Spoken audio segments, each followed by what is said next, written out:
You're standing in a muddy field at dawn, your hands already cracked and bleeding from yesterday's work, when the church bells ring out across the village. But these aren't calling you to prayer. They're announcing that your Lord has decided to invoke his right of prima nocta, and tonight on your wedding day, he will claim the first night with your new bride. You have no choice but to smile, bow your head, and pretend this medieval nightmare is just another blessing from your betters. Hey guys, tonight we're stepping into the worn-out shoes of history's most overlooked individuals, not to romanticize their struggles or paint pretty pictures of simpler times, but to understand what life was truly like when you owned nothing, not even yourself. So before you get comfortable, take a moment to like the video and subscribe, but only if you genuinely enjoy what I do here. And let me know in the comments where you're tuning in from and what time it is for you. It's always fascinating to see who's joining us from around the world. Now dim the lights, maybe wrap yourself in something warm, and let's ease into tonight's journey together through a life of endless toil, where freedom was a luxury you'd never taste. You don't choose to be a serf any more than you choose your eye color or the sound of your voice. You are born into serfdom, like a calf is born into a herd. Your destiny written in the very soil your parents worked before you drew your first breath. There is no application process, no interview, no moment when someone sits you down and explains your options. Your life is predetermined by the circumstances of your birth, and those circumstances are uniformly grim. Your mother labors in the same one-room hovel where she has spent her entire life, the same structure where her mother gave birth to her, and where her grandmother died coughing up blood from lungs destroyed by decades of grain dust. The walls are made of wattle and daub, a mixture of mud, straw and animal dung that barely keeps out the wind. The roof is thatch that leaks when it rains and harbors mice, insects and occasionally small birds that have lost their way. When you emerge into this world, you do so onto a floor made of packed earth, scattered with straw that hasn't been changed in weeks. Your first breath is filled with the smell of unwashed bodies, rotting food, animal waste, and the perpetual dampness that permeates everything in your medieval world. There is no midwife with clean hands and sterile instruments. There is only your mother, perhaps an older woman from the village, and whatever folk remedies have been passed down through generations of mothers who learned to deliver babies the same way they learned to milk cows, through trial, error, and an acceptance of frequent failure. If you survive the birth, which is far from guaranteed, you enter a world where infant mortality hovers around 50%. Half of all children born in your village will not see their 5th birthday. They will succumb to diseases that have no names, to malnutrition, to accidents that could be prevented with basic safety measures, or simply to the harsh reality that medieval life offers no cushion for the weak, the small, or the unlucky. Your parents look at you with a mixture of love and resignation. Another mouth to feed in a world where food is scarce. Another small body that will need warmth in a drafty hovel where fuel is precious. Another soul bound to the same Lord who owns your parents, their parents, and every person you will ever know. You are not born free. You are born as property, as surely as the pigs in the Lord's sty or the grain in his fields. Within days of your birth, you are baptized in the village church, not because your parents have chosen this for you, but because unbaptized children who die are believed to spend eternity in limbo, denied both heaven and hell. The priest mumbles Latin words you will never understand while pouring cold water on your head. This is your introduction to the church, the institution that will dominate every aspect of your life from cradle to grave, extracting tithes from your meager income, while promising rewards in an afterlife that seems impossibly distant from your daily struggle for survival. Your name is chosen not for its beauty or meaning, but for its connection to a saint who might protect you from the countless dangers that await. If you are a boy, you might be called John, Peter, or William. If you are a girl, Mary, Agnes, or Margaret. Originality is not valued in a world where conformity and submission are the primary virtues expected of your class. From your earliest moments, you are surrounded by the sounds that will define your life. The lowing of cattle, the squealing of pigs, the grinding of grain, the hammering of the blacksmith, And always, always the church bells that mark the hours of work, rest, and worship. You learn to sleep through these sounds, to find comfort in their familiarity, because they represent the only stability your world offers. As you lie in your mother's arms, wrapped in rough wool that scratches your tender skin, you cannot know that you are beginning a life sentence. You cannot understand that you will work the same fields your parents work, live in the same village they have never left, and die in the same hovel where you were born. You cannot comprehend that freedom, for people like you, is not even a concept worth dreaming about. Your earliest memories will be of hunger, cold, and work.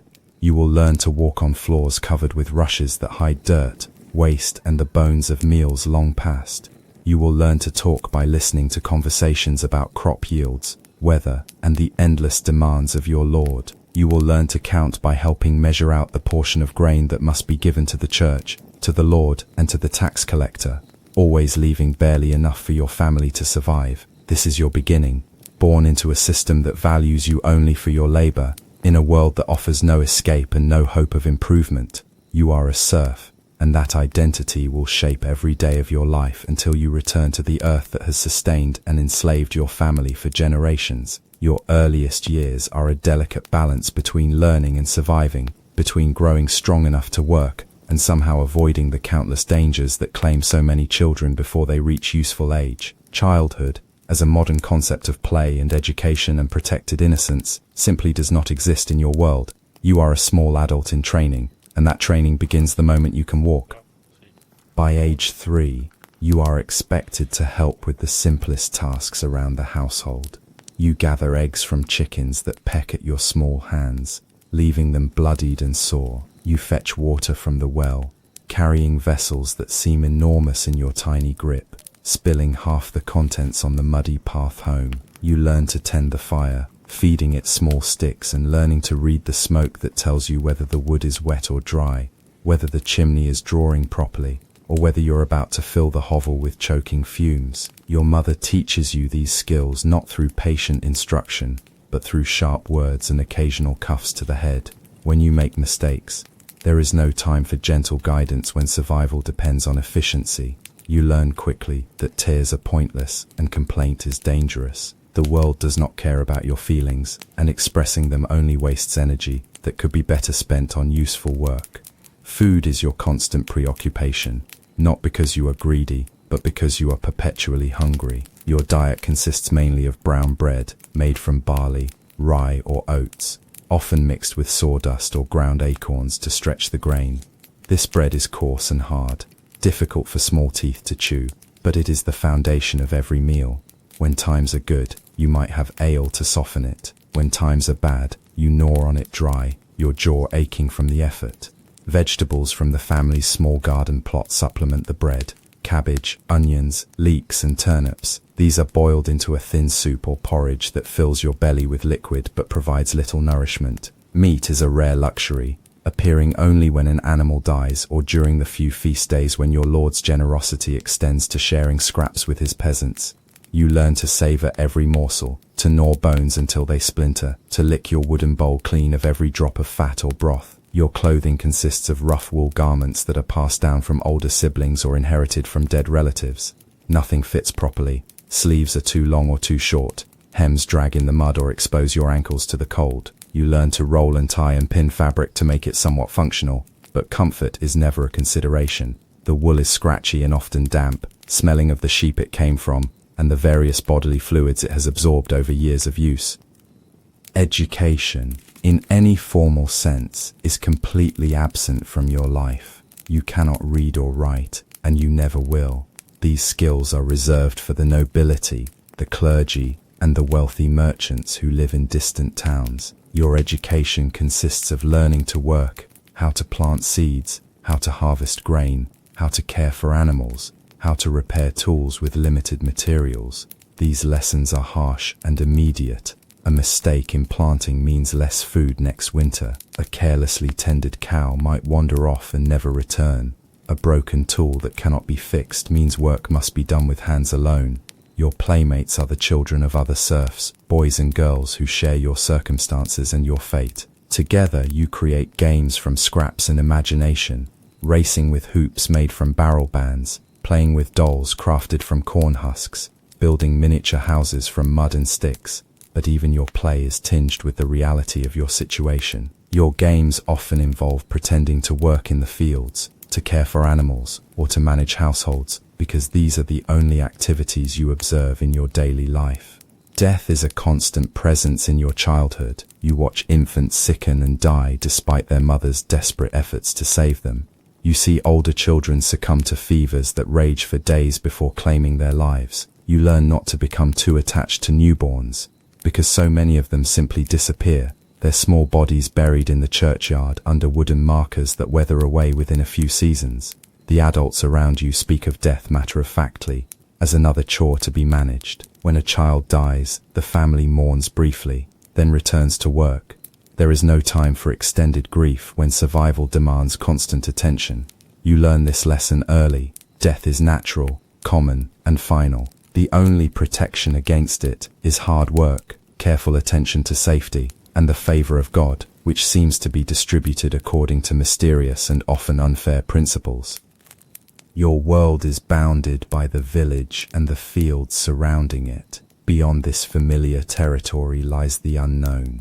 Dark forests filled with wolves and bandits, distant towns where strange people speak with different accents, and the Lord's manor house which looms over your village like a constant reminder of your place in the social order. You are taught never to venture beyond the boundaries of your Lord's lands without permission, a permission that is rarely granted and never sought.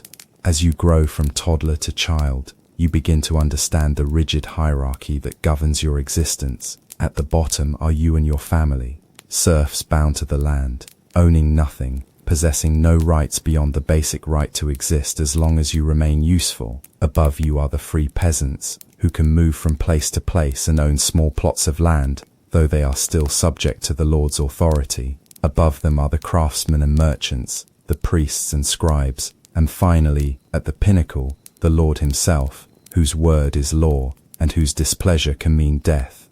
This hierarchy is not explained to you as a system of government or social organization. It is simply the natural order of things, as fixed and unchanging as the cycle of seasons or the movement of the sun across the sky.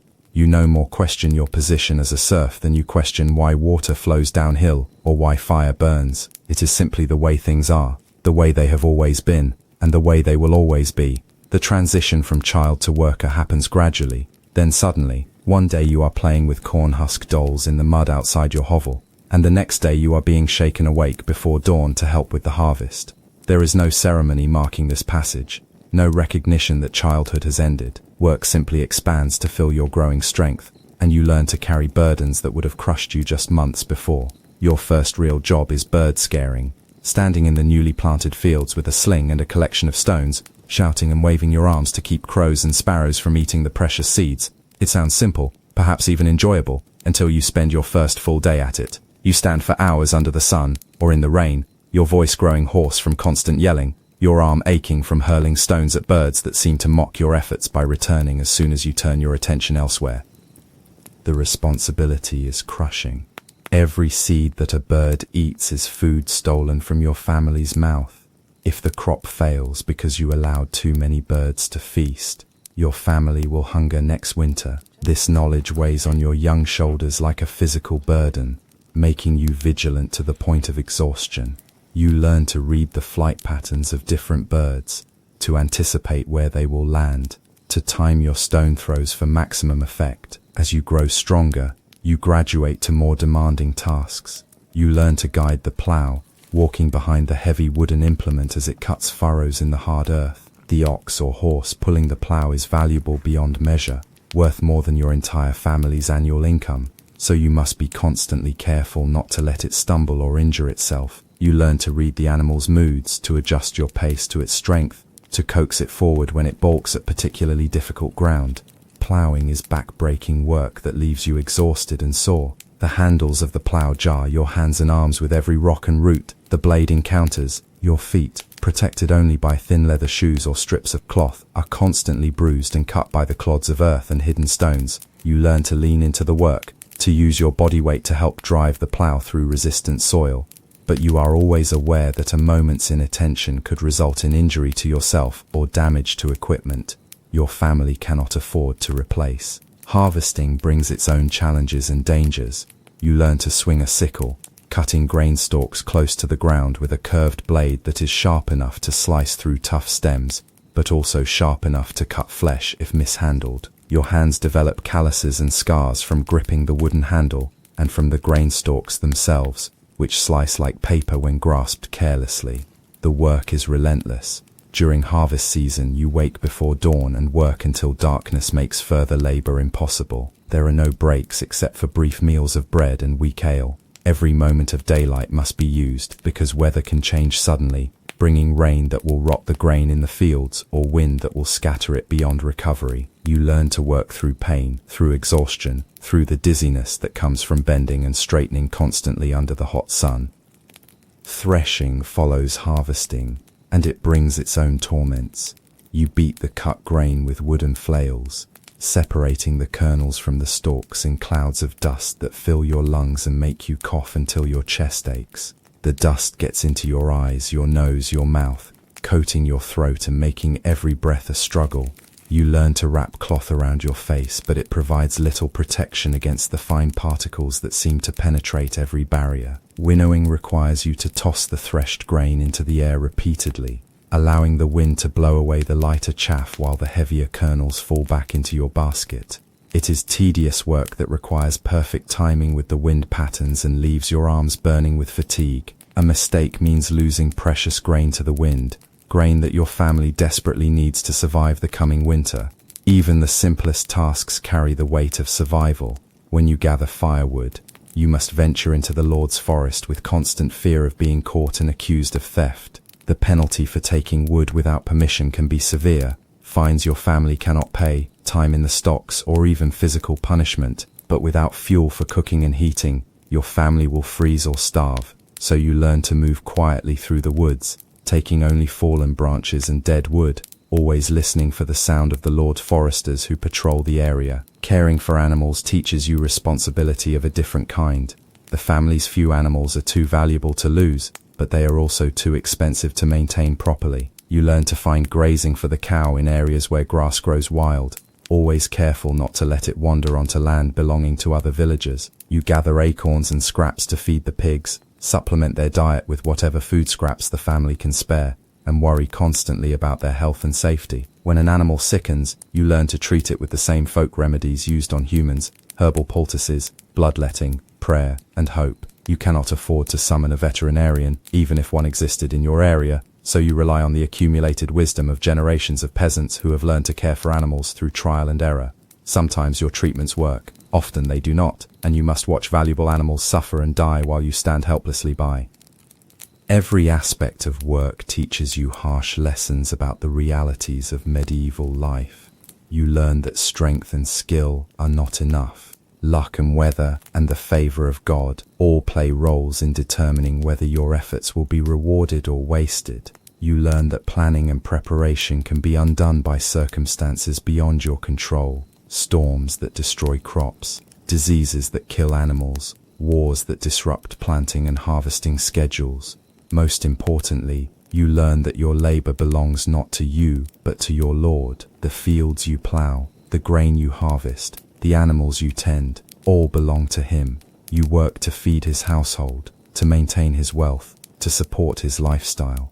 The portion that remains for your family is determined by His generosity, His mood, His assessment of your worthiness. You have no voice in these decisions, no appeal from His judgment, no right to the fruits of your own labor. This knowledge shapes your relationship with work. You cannot take pride in achievement when the achievement benefits someone else. You cannot find satisfaction in a job well done when the rewards flow to another. You learn to work steadily, competently, without enthusiasm or joy, because enthusiasm and joy are luxuries for people who own the results of their efforts. Your entire world is measured in acres, bounded by landmarks you could walk to in less than an hour. The manor house to the north, the mill by the stream to the east, the church on the hill to the south, and the dark edge of the forest to the west. This is your universe, and it is also your prison. You are bound to this place not by chains or walls, but by law, custom, and the simple reality that you have nowhere else to go.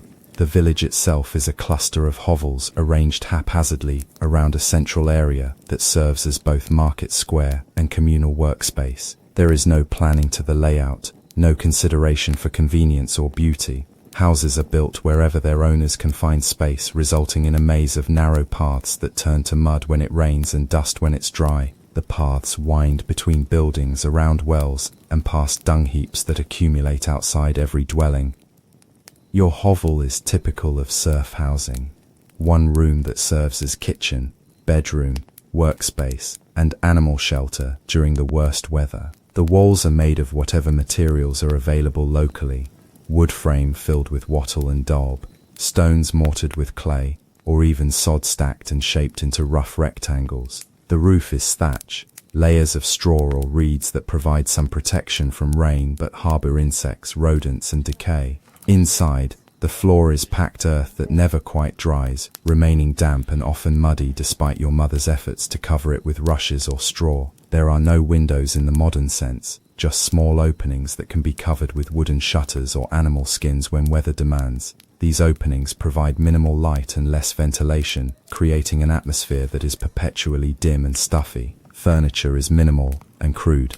A few wooden stools, a table made from planks laid across supports, sleeping pallets stuffed with straw, and various containers for storing food and tools. Everything is handmade by family members using basic tools and materials, resulting in furniture that is functional but rough, uncomfortable, and prone to breaking. You learn to sit carefully, to handle items gently, because replacement is expensive and time-consuming. The hearth dominates the main room, providing heat for cooking and warmth during cold months. It is simply a raised area of stones with a hole in the roof above to allow smoke to escape. The system works poorly, leaving the interior perpetually smoky and sooty. Your eyes learn to function in the dim, hazy environment, and your lungs adapt to breathing air filled with particles that would choke a person from a cleaner world. Privacy is non-existent. Every aspect of family life takes place in the single room. Sleeping, eating, working, arguing, mating, giving birth, and dying. You learn to ignore what should be private moments, to avert your eyes and ears when courtesy demands, but you also absorb lessons about adult life that no child should learn so early. You understand sexuality, violence, despair, and death, not as abstract concepts but as immediate realities observed at close range. Your neighbors live in identical conditions, struggling with the same problems of cold, hunger, sickness, and want. Yet these people are not just neighbors, they are your entire social world. You will know them from birth to death, and they will know you with an intimacy that modern people cannot imagine. Every secret, every shame, every small triumph or failure is shared knowledge. Reputation is everything, because it is impossible to escape or start over. The village operates according to customs that have evolved over generations.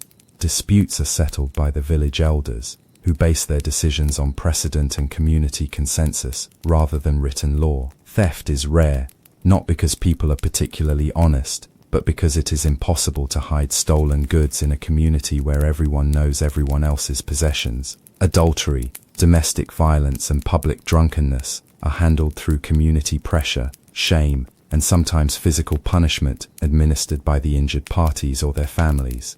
Cooperation is essential for survival. Families share tools, animals, and labor, because no single household can afford everything needed for farming and daily life. The heavy plow requires multiple oxen to pull it, so families combine their animals and work each other's fields in turn. Harvesting requires many hands working quickly, so the entire village mobilizes when crops are ready. House building, well digging, and other major projects become community efforts that bind neighbors together through mutual obligation. Yet cooperation coexists with competition and resentment. Families compete for the Lord's favor, for access to the best fields, for marriage partners for their children.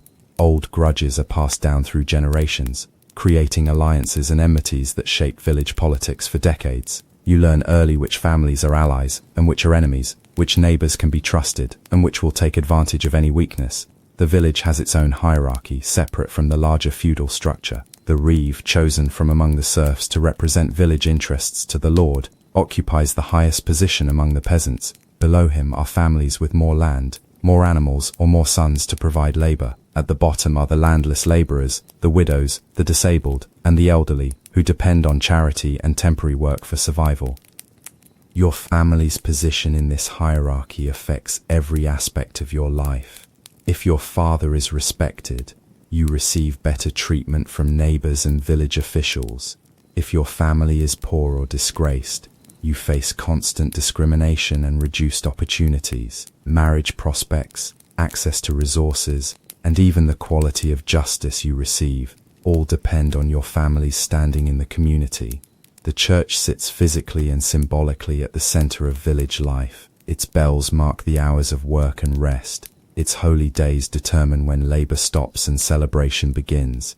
Its teachings provide the moral framework that governs behavior. The priest is often the only literate person in the village, serving as record keeper, letter writer, and intermediary with the outside world. His authority rivals that of the Lord's reeve, and conflicts between secular and religious leadership create tensions that sometimes split the community. Religious observance is not optional. You attend Mass regularly, not only from belief but from social necessity. Absence is noticed and commented upon. Your behavior in church is observed and judged. Your financial contributions to the church are expected and recorded. The church provides community identity and spiritual comfort, but it also serves as another system of control, another authority demanding obedience and tribute. Seasonal festivals and holy days provide the only relief from the monotony of work. These celebrations involve the entire village, creating temporary breaks in social hierarchy, as everyone participates in dancing, feasting, and games. Yet even these joyful occasions remind you of your limitations. The food for festivals must be saved from daily rations, meaning hunger before and after the celebration. The ale that flows freely during celebrations must be brewed from grain that could have made bread for hungry families. Market days bring excitement and variety as traders arrive with goods from distant places, salt, iron tools, exotic spices and fabrics. But you can only look and dream. Your family has little money and nothing to trade except occasional surplus produce. The merchants who visit your village are free to come and go as they please, and their stories of distant towns and foreign lands remind you of the wider world that you will never see. The boundaries of your world are not just geographical but legal. You cannot leave the village without your Lord's permission, a permission that is rarely granted and never given lightly. Attempts to flee are punished harshly when the runaway is caught, as most are. The neighboring villages are bound by similar restrictions, creating a system where everyone knows their place and stays in it. Freedom of movement, which modern people take for granted, is a concept that does not exist in your world. This confinement breeds a particular kind of despair, the knowledge that your children will inherit the same restrictions, the same poverty, the same hopelessness that defines your own life. You cannot save money to buy them freedom because you have no money to save. You cannot educate them for better opportunities because no such opportunities exist. You cannot even dream of a different life for them because dreaming requires the ability to imagine alternatives, and alternatives are luxuries your world does not provide. The manor house looms over your village like a permanent storm cloud, casting its shadow across your daily life, even when you cannot see its walls. Within those walls lives your Lord, a man you may glimpse only a few times each year, but whose will governs every aspect of your existence. He is not just your landlord or employer, he is your sovereign, your judge, your protector and your oppressor, all combined into one person, whose word is literally law. Your Lord owns everything, the land you work, the hovel you live in, the tools you use, the animals you tend, and according to feudal law, he owns you as well. You are not a slave in the classical sense, because you cannot be bought and sold, but you are bound to his land, as surely as if you were chained to it. If the land is sold, you are sold with it. If your Lord dies and his heir inherits the manor, you inherit a new master. Your children will inherit the same bondage, and their children after them, in an endless cycle of servitude. The manor operates as a complete economic unit, designed to sustain your Lord's household and generate surplus wealth for his use. Every acre of farmland, every mill and workshop, every forest path and stream serves his interests. The village exists not as a community of people with their own needs and desires, but as a collection of resources to be managed for his benefit. You are one of those resources, valued for your labor capacity and little else. Your obligations to your Lord are numerous and specific. You owe him a certain number of days of labor each week, typically 3 days, but sometimes more during planting and harvest seasons. On these days you work his domain land, the fields that belong directly to him rather than being allocated to peasant families. You plow his fields with his equipment, plant his crops with his seed, and harvest his grain for his granaries. The work you do on the Lord's domain is unpaid labor, extracted from you by virtue of your servile status. It is work that benefits him entirely, producing food for his table, income for his treasury, and surplus for his trade activities. While you perform this labor, your own family's fields may be neglected, your own crops may suffer, but the Lord's needs take precedence over your family's survival. In addition to labor service, you owe your Lord a portion of everything you produce on your own land. This portion, called rent, is typically paid in kind: bushels of grain, eggs, chickens, cloth, or whatever your family produces. The amount is determined not by negotiation, but by custom and the Lord's discretion. In good years, the rent may leave your family with enough to survive comfortably. In bad years, paying the rent may mean hunger for your children. You also owe various fees and fines that can be imposed at your Lord's will. When your daughter marries, you must pay a fine called merche for the Lord's permission to allow her to leave his domain. When your son inherits your landholding, he must pay a fine called heriot, often the family's best animal or most valuable possession. When you use the Lord's mill to grind grain, you pay a portion of the flour as a fee. When you bake bread in the Lord's oven, you pay for the privilege. These fees are not optional. They are legal obligations backed by the Lord's authority to punish non-payment with imprisonment, physical punishment, or seizure of property. The Lord's court, presided over by his appointed officials, handles disputes and violations of manor law. There is no appeal from the decisions of this court, no higher authority to which you can turn for justice. The Lord is prosecutor, judge, and jury in all matters affecting his domain. Your Lord's power extends beyond economic exploitation to control over your personal life. He must approve your marriage, and he can withhold approval if it displeases him. He can demand that you marry a particular person if such a marriage serves his interests. He controls where you live, what work you do, and whether you can travel beyond the boundaries of his land. He can separate families by assigning different members to different tasks or locations.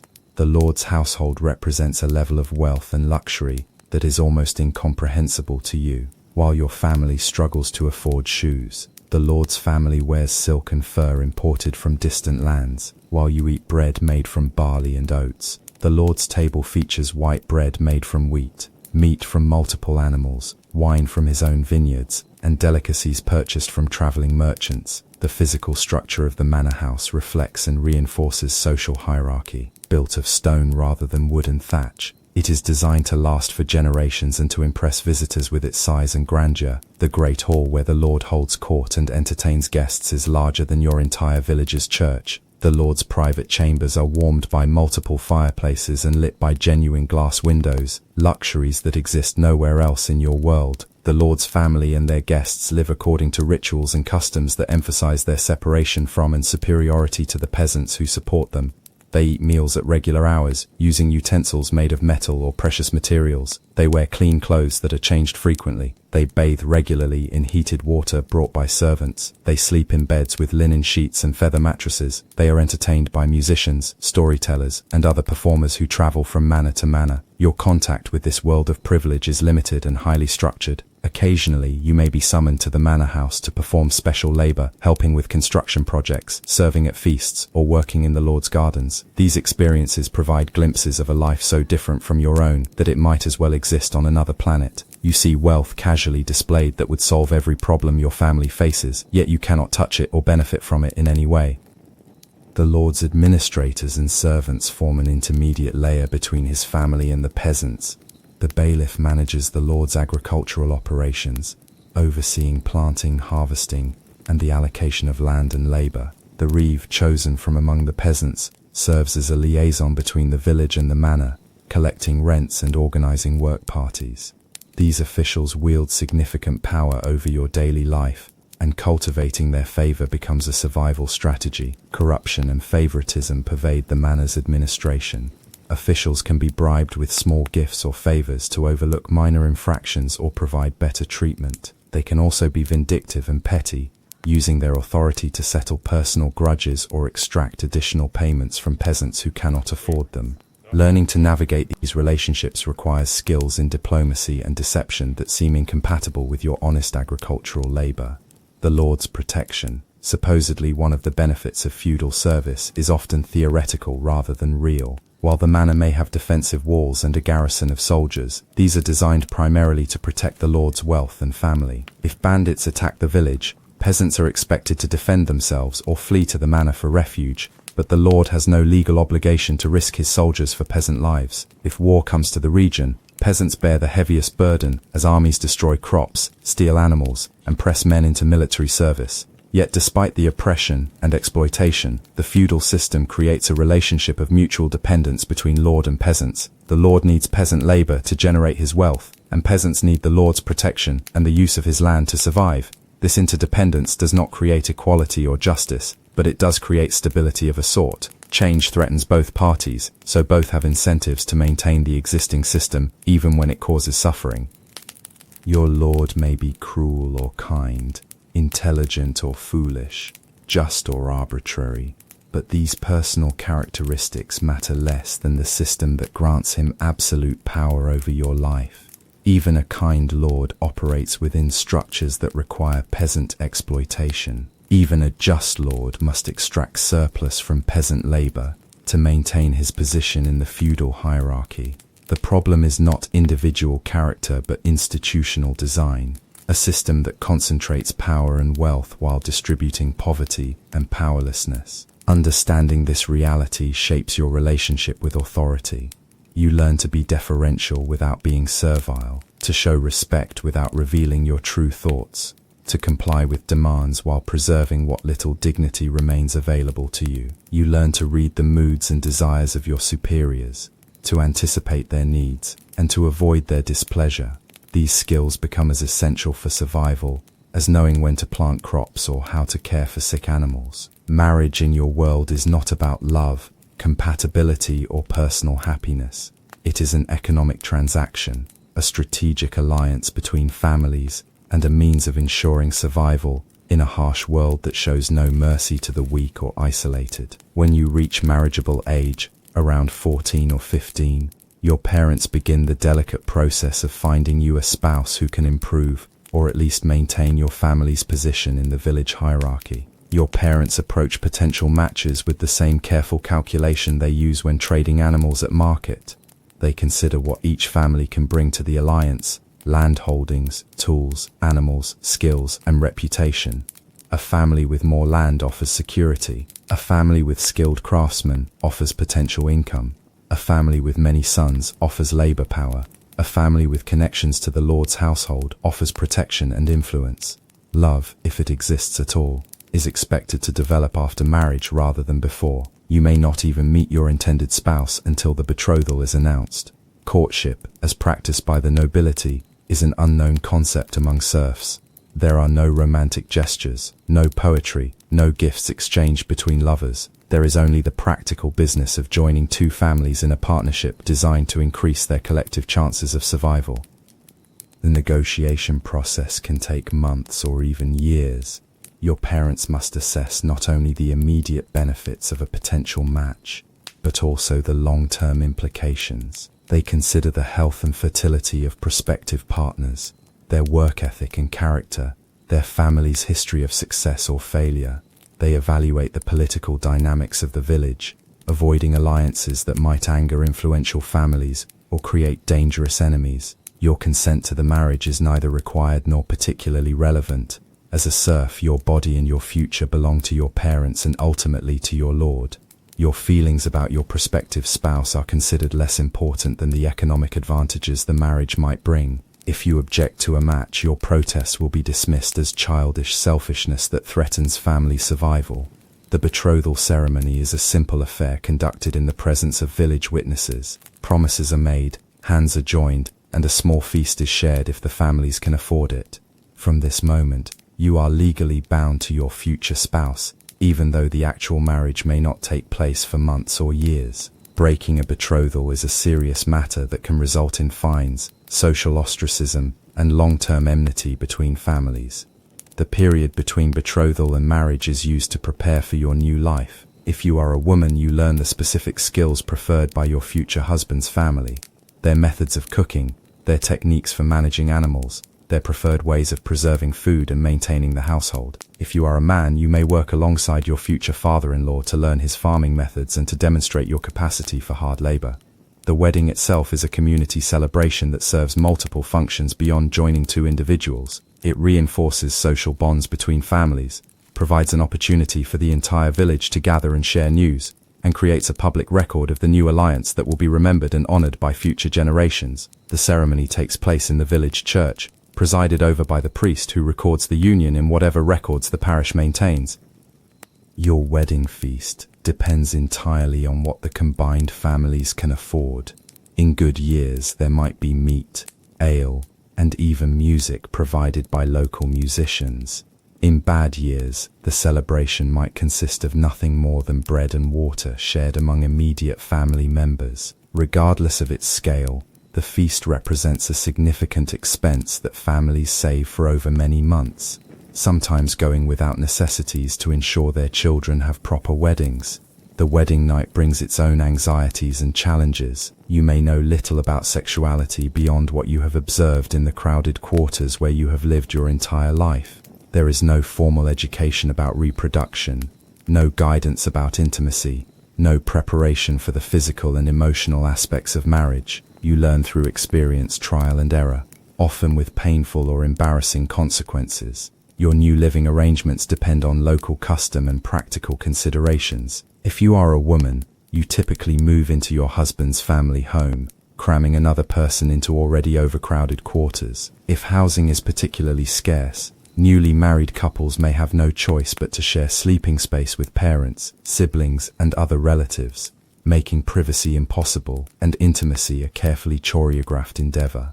Establishing your own household is a goal that may take years to achieve. You must accumulate enough resources to build or rent separate housing, acquire the tools and animals necessary for independent farming, and demonstrate to the Lord and village authorities that you can meet your obligations without family support. Many couples never achieve this independence, remaining part of extended family units throughout their lives. Pregnancy and childbirth bring both hope and terror. Children represent the future security of your family, providing labor in your old age and ensuring that your lineage continues. But pregnancy is dangerous, childbirth often fatal, and infant mortality devastatingly high. You learn to hope for children while preparing for the possibility that they will not survive to adulthood. If you are a woman, pregnancy means continuing your normal work as long as physically possible. There is no concept of prenatal care, no reduction in labor expectations, no special accommodation for your condition. You work in the fields until labor begins, often giving birth in the same hovel where you live, with assistance from female relatives or neighbors who have learned midwifery through experience rather than training. Caring for children adds another layer of complexity to an already difficult life. Infants require constant attention, but cannot contribute to family labor. Toddlers are vulnerable to countless dangers but lack the judgment to avoid them. Children must be fed, clothed, and supervised while parents struggle to meet their own survival needs and fulfill their obligations to the Lord. Discipline is harsh and immediate. Children who cannot quickly learn to avoid danger, to work effectively, or to behave appropriately in social situations become burdens that threaten family survival. Physical punishment is common and accepted as necessary training for a world that will show no mercy to those who cannot conform to its demands. Education for your children consists of whatever skills you can teach them through example and instruction. There are no schools, no books, no formal curricula. Children learn by watching their parents work, by participating in household tasks from an early age, and by absorbing the customs and beliefs of their community through daily observation. As your children grow, you face the same choices your parents faced: arranging marriages, negotiating alliances, and preparing the next generation for lives that will likely be identical to your own. The cycle of poverty, Labor and servitude continues, passed down through families like a genetic inheritance that cannot be escaped or overcome. The death of a spouse creates immediate crisis. If your husband dies, you lose not only a partner, but also a significant portion of your family's labor capacity and social standing. As a widow, you become economically vulnerable and socially marginal, dependent on the charity of relatives or the grudging support of the village community. If your wife dies, you lose the person responsible for managing the household, caring for children, and performing the countless tasks that keep your family functioning. Remarriage after the death of a spouse is often necessary for survival, but it creates new complications. Stepchildren may be resented or abused. Property rights become confused. Loyalties are divided between old families and new alliances. The village watches these transitions carefully, ready to intervene if conflicts threaten community stability. Your family's reputation affects every aspect of your children's lives. If you are known as hard workers who meet your obligations, your children will receive better treatment and more opportunities. If your family is seen as lazy, dishonest, or rebellious, your children will inherit that stigma and face discrimination that limits their marriage prospects and economic opportunities. The extended family network provides both support and constraint. Relatives share resources during times of crisis but also claim rights to your property and labor when they face difficulties. You are expected to help cousins, uncles, and in-laws, even when such help strains your own family's resources. These networks create safety nets that prevent complete destitution, but they also prevent individual advancement by redistributing any surplus among multiple families. Family disputes can split communities and create lasting enmities. Arguments over property rights, marriage arrangements, or work obligations can escalate into feuds that pass from generation to generation. The village elders spend considerable time mediating these conflicts, but their solutions often satisfy no one and merely postpone rather than resolve underlying problems. Your family's relationship with the church influences both your temporal and spiritual life. Regular attendance at Mass, contributions to the parish, and conformity to religious teachings are expected and monitored. Families that fall short of these expectations face social pressure and potentially divine punishment. The priest's opinion of your family affects your standing in the community and your access to religious ceremonies like marriage, baptism, and last rites. Seasonal cycles shape family life as much as they shape agricultural work. Winter brings families together in cramped quarters, creating opportunities for bonding but also for conflict. Summer spreads family members across fields and tasks, reducing tensions but also straining communication and coordination. Harvest time requires total family mobilization, with everyone from toddlers to grandparents contributing to the essential work of gathering and preserving food for the coming year. Your life is governed not by calendars or clocks, but by the endless cycle of seasons that determine when you plant, when you harvest, when you rest, and when you struggle against cold and hunger to simply survive until spring returns. Each season brings its own challenges, its own labors, and its own dangers that can kill you, as surely as any sword or disease.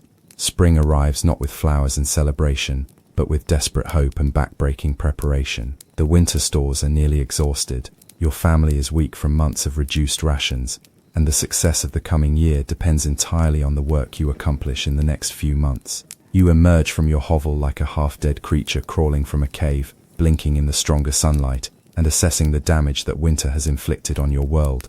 The first task is preparing the fields for planting. The heavy plough must be repaired after months of storage, its iron shares sharpened, and its wooden components checked for rot or damage. You help your father and the other men of the village drag the plough to the fields, where teams of oxen will pull it through soil that is often still partially frozen and always reluctant to yield to human efforts. Ploughing is exhausting work that requires perfect coordination between man and beast. The oxen must be guided carefully to create straight furrows of the proper depth, while you follow behind, breaking up clods with a heavy wooden mallet and removing stones that could damage the plough or interfere with planting. Your hands blister and bleed from gripping tools, your back aches from constant bending, and your feet are constantly soaked and cold from walking through muddy fields.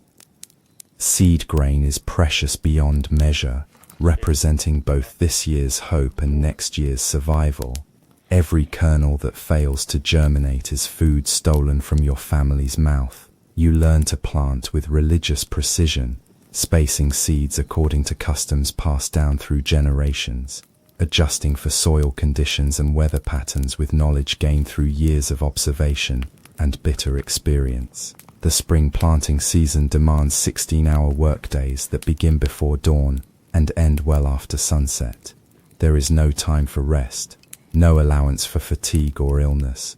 The growing season is short, and every day of delay reduces the chances of a successful harvest. You work through rain that soaks you to the bone, through wind that cuts through your thin clothing, and through exhaustion that makes every step an effort of will.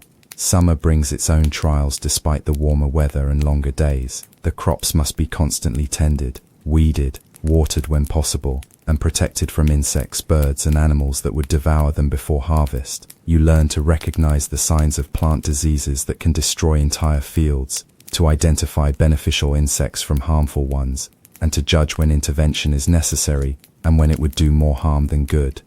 The summer sun is both blessing and curse. It provides the energy that makes plants grow, but it also creates conditions that can kill workers who lack adequate water, shade, or rest. You learn to work in the early morning and late evening, seeking shelter during the hottest part of the day when continued labor would result in heat exhaustion or worse. Water becomes a constant concern during summer months. Wells may dry up, streams may slow to a trickle, and rain may disappear for weeks at a time. You learn to conserve every drop, to ration water usage, and to prioritize its allocation between human needs, animal needs, and crop irrigation. Conflicts over water rights become common as families compete for access to limited resources. The animals require special attention during hot weather. Cattle and horses can die from heat exhaustion just as readily as humans, and their deaths represent catastrophic losses that families cannot absorb. You learn to provide shade, to ensure adequate water, and to adjust work schedules to protect valuable animals from temperature extremes. Harvest time brings a mixture of exhaustion and hope that defines the entire year.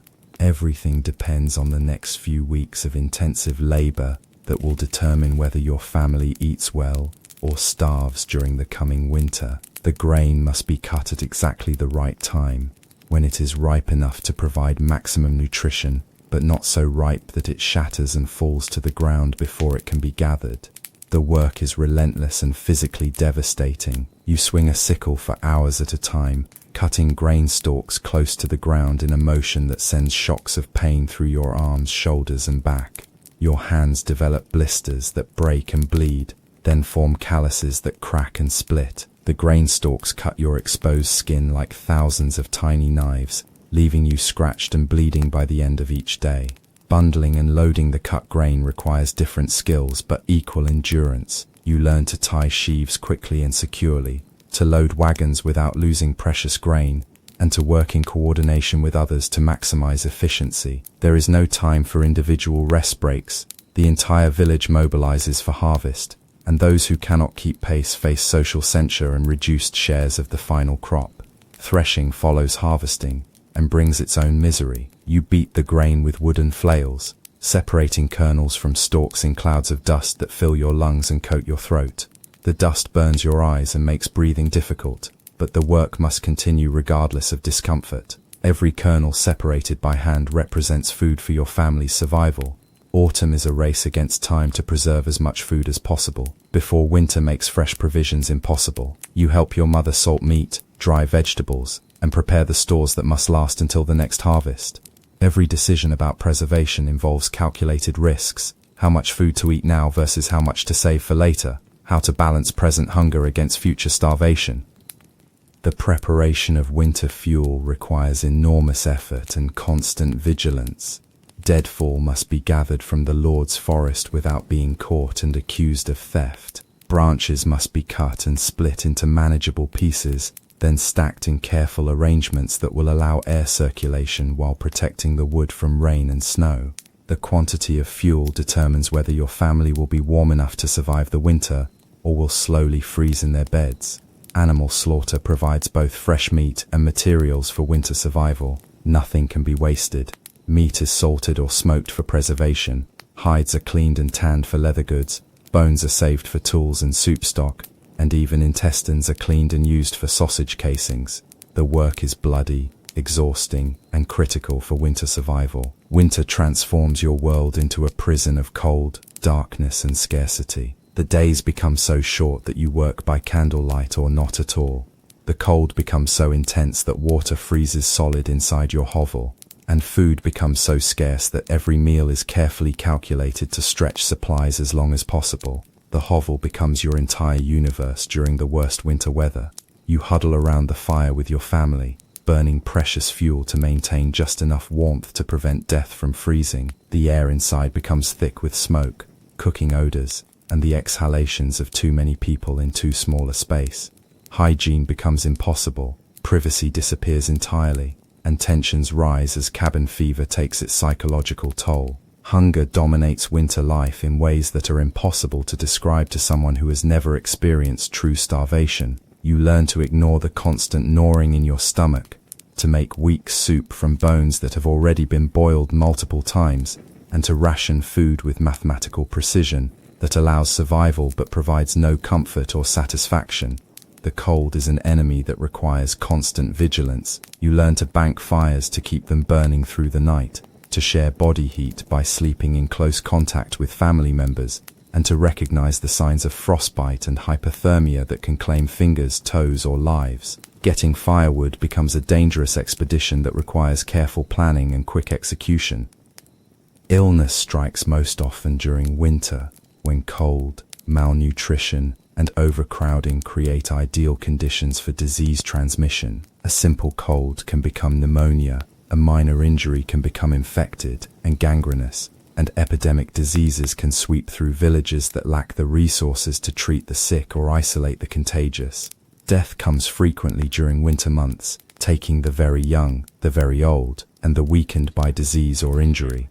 You learn to view winter deaths as natural and inevitable, part of the cycle that keeps population in balance with available resources. The frozen ground makes burial impossible, so bodies are often stored until spring thaw allows proper interment. Yet winter also provides certain respites from the endless labor of farming. There is time for craft work, for storytelling, for the social activities that build community bonds. Families gather around fires to spin wool, carve tools, repair equipment, and share the oral traditions that preserve village history and wisdom. The return of spring is greeted not with joy, but with grim determination. Those who have survived the winter emerge to assess the damage. Which animals have died, which buildings have collapsed, which neighbors have not survived the cold months. The cycle begins again with preparation for planting, but each year the survivors are a little older, a little weaker, and a little less optimistic about their chances of surviving another full cycle. The church dominates your world both physically and spiritually, its stone tower rising above every other structure in the village like a finger pointing toward heaven. But for you, the church represents not salvation, but another form of control, another authority demanding obedience, tribute, and submission. The same institution that promises eternal rewards extracts immediate payments that your family can barely afford. Your relationship with the church begins before your first conscious memory. You are baptized as an infant, not from choice but from necessity, because unbaptized children who die are believed to spend eternity in limbo, denied both the joys of heaven and the torments of hell. The holy water poured on your head claims your soul for Christ, but also marks you as a member of a flock that will be monitored, instructed, and exploited for the rest of your life. The village priest wields power that rivals and sometimes exceeds that of the Lord's secular authorities. He can deny you the sacraments necessary for salvation, refuse to perform marriages or baptisms, and exclude you from the community of believers through excommunication. His approval or disapproval affects your standing in the village, your eligibility for marriage, and your access to the comfort and community that religious participation provides. Yet this same priest is often barely more educated than you are. Many village priests can read Latin phonetically without understanding its meaning, mumbling through masses they have memorized by rote.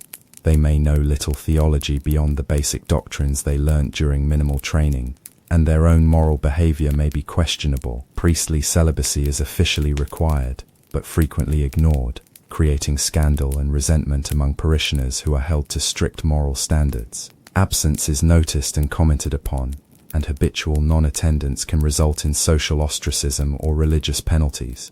You kneel on the cold stone floor of the church, listening to Latin words you cannot understand, participating in rituals whose meaning has never been explained to you. The Mass is performed for you rather than with you, a mystery conducted by an intermediary between your ignorant soul and an incomprehensible God. The church's financial demands burden your family's already strained resources. The tithe, theoretically 10% of your production, is collected rigorously despite your poverty.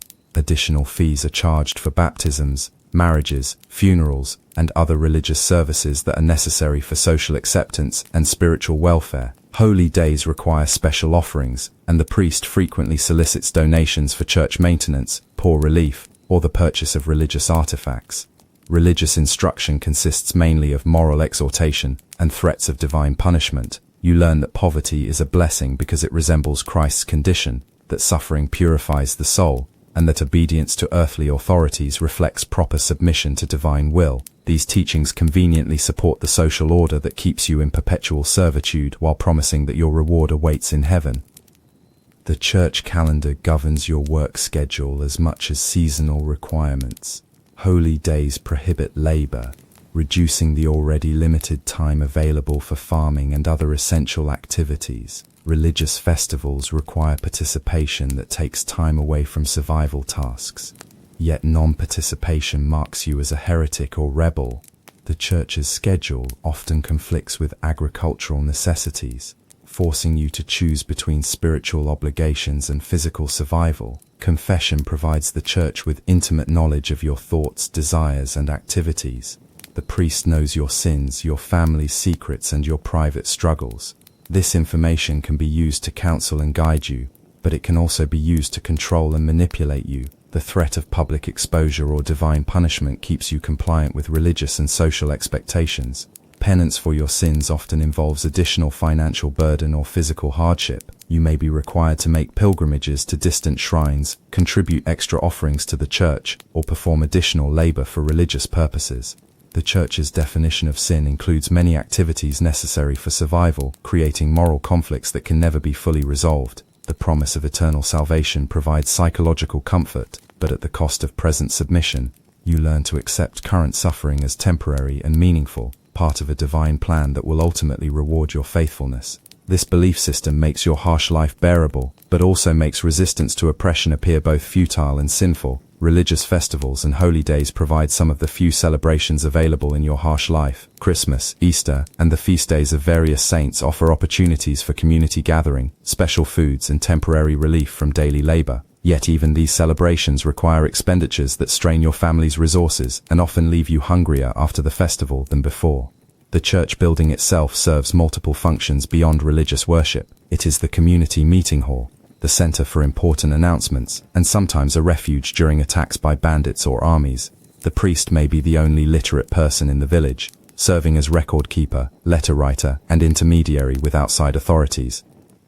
Superstition and folk religion blend with official church doctrine in ways that the priest may discourage but cannot eliminate. You learn to propitiate household spirits, to use herbal charms for protection against evil, and to interpret natural signs as divine messages. These practices provide psychological comfort and a sense of control over forces that official religion teaches you to accept as God's will. The church's teaching about women reinforces social hierarchies that disadvantage half the population. Women are portrayed as naturally inferior, prone to sin, and responsible for humanity's fall from grace.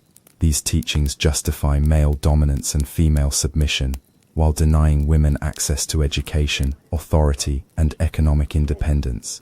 Death brings the church's power into sharp focus. The priest controls access to last rites that determine your soul's eternal fate. Burial in consecrated ground requires the church's permission and payment of fees that desperate families struggle to afford. The threat of denial of proper burial serves as a powerful tool for enforcing conformity during life. The church's attitude toward learning reflects its desire to maintain control over information and interpretation. You are taught that questioning religious authority demonstrates dangerous pride, that seeking knowledge beyond your station threatens spiritual welfare, and that accepting mystery is more virtuous than demanding understanding. These attitudes keep you ignorant and dependent on clerical intermediaries. Yet despite its oppressive aspects, the church provides the only available framework for understanding suffering, finding meaning, and maintaining hope. Its promise of eventual justice and reward makes present injustice bearable. Its community gatherings provide social connection and mutual support. Its ritual calendar creates rhythm and predictability in an otherwise chaotic existence. The contradiction between the church's wealth and its teachings about poverty creates ongoing tension. The priest lives better than most villagers while preaching the virtues of want. The church accumulates land and treasure while its members struggle for survival. This hypocrisy is obvious, but cannot be openly criticized without risking charges of heresy. Your faith develops not from theological understanding, but from psychological necessity. Believing in divine justice makes earthly injustice tolerable. Trusting in heavenly reward makes present suffering meaningful. Accepting divine will makes resistance seem pointless. Faith becomes a survival strategy rather than a spiritual choice. The church's power extends beyond the grave through its control over memory and legacy. It determines how you will be remembered, whether your soul will be prayed for, and how your life will be interpreted by future generations. This power over posthumous reputation influences behavior during life and provides another mechanism for social control. Food dominates your thoughts with an intensity that people from abundant times cannot imagine. Every meal is a triumph, wrested from a world that seems determined to starve you. Every full belly a temporary victory in a war you can never truly win. Your relationship with food is defined not by preference or pleasure, but by desperate necessity and constant scarcity. Bread forms the foundation of every meal, when you are fortunate enough to have meals at all. But this is not the white wheat bread that graces your Lord's table. Your bread is dark, coarse and heavy, made from barley, rye, oats or whatever grain your family can afford or grow. In desperate times, the flour is extended with ground acorns, sawdust, or even clay to make it last longer, creating loaves that fill your stomach but provide little nourishment. The process of making bread begins long before the baking. Grain must be ground into flour at the Lord's mill, where you pay a fee for the privilege of using his millstones and wait in long lines with other villagers who have no alternative. The miller keeps a portion of your grain as payment, reducing your already inadequate supply. The remaining flour is often coarse and poorly ground, containing bits of stone from the millstones and hulls that were not properly separated. Baking bread requires access to an oven, another monopoly controlled by your lord. The village oven is fired only occasionally, requiring families to coordinate their baking schedules and pay additional fees for the privilege of using the Lord's fuel and equipment. When the oven is not available, you cook your grain as porridge over your home fire, creating a thin gruel that provides sustenance but little satisfaction. Ale serves as both beverage and food, providing calories and nutrition, while being safer to drink than water from contaminated wells and streams. Every household brews its own ale from whatever grain can be spared for the purpose, creating weak, bitter beverages that bear little resemblance to modern beer. Children drink ale because milk is scarce and water is dangerous, learning to function with constant mild intoxication that seems normal in your world. Vegetables from your family's small garden plot supplement the bread and ale when weather and pests permit successful cultivation. Cabbage, onions, leeks and turnips grow well in your climate and provide essential nutrition when properly preserved for winter consumption.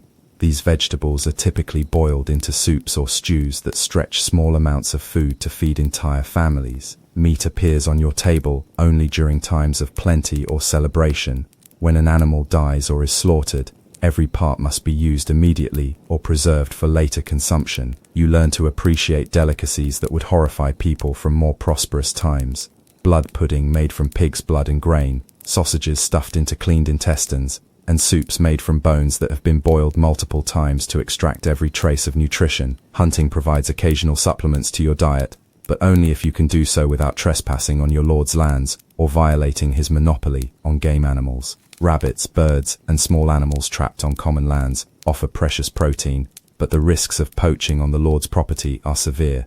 The penalties for killing his deer or other game animals can include fines, imprisonment, or physical punishment that your family cannot afford. Fishing offers another source of protein. When streams and ponds are accessible and productive, you learn to craft simple hooks from bent metal, to weave nets from plant fibers, and to read water conditions that indicate where fish might be found. But fishing requires time that might be needed for other survival activities, and success is never guaranteed. Food preservation becomes critically important as winter approaches. Meat is salted or smoked to prevent spoilage, vegetables are dried or pickled, and grain is stored in containers that protect it from rodents and moisture. Every family becomes expert in techniques passed down through generations, but even the best preservation methods fail sometimes, leading to devastating losses of essential supplies. The seasonal nature of food production creates cycles of plenty and want that govern your entire existence. Harvest time brings temporary abundance when families can eat their fill and even share surplus with neighbors. But this abundance is always shadowed by the knowledge that winter hunger is inevitable, and that eating too much now means starving later. Famine strikes your community regularly, turning chronic hunger into acute starvation that kills the weak and permanently damages the strong.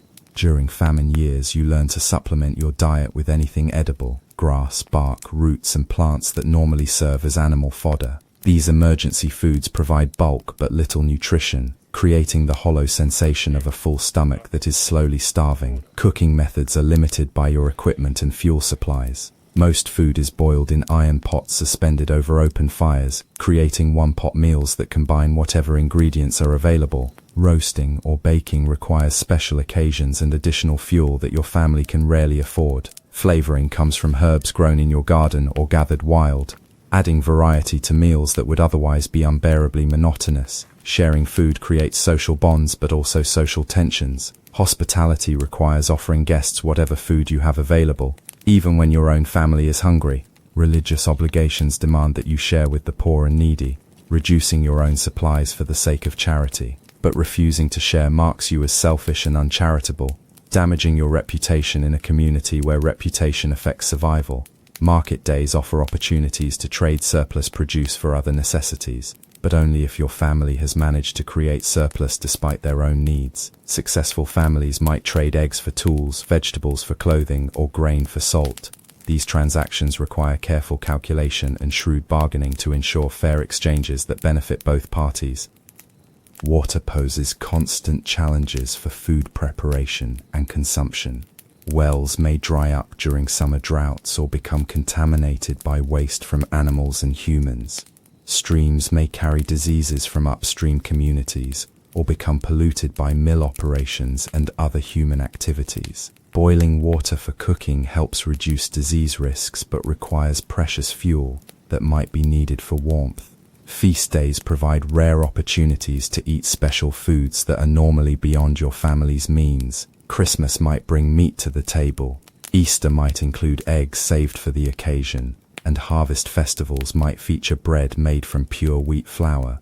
These celebrations create lasting memories but also highlight the deprivation that characterizes ordinary days. Children receive smaller portions of food because their labor contributions are smaller, creating a hierarchy of nutrition that favors working adults over growing youngsters. This system ensures that productive family members maintain their strength but often stunts the growth and development of children who need adequate nutrition for proper development. Food-related diseases affect everyone in your community. Scurvy from lack of fresh vegetables, rickets from poor nutrition during childhood, and various digestive ailments from contaminated food and water are common afflictions that reduce life expectancy and quality of life. Medical treatment for these conditions is usually ineffective, making prevention through diet the only available strategy. Your understanding of nutrition comes from observation and tradition rather than scientific knowledge. You learn that certain foods prevent specific illnesses, that variety improves health outcomes, and that timing of meals affects energy levels.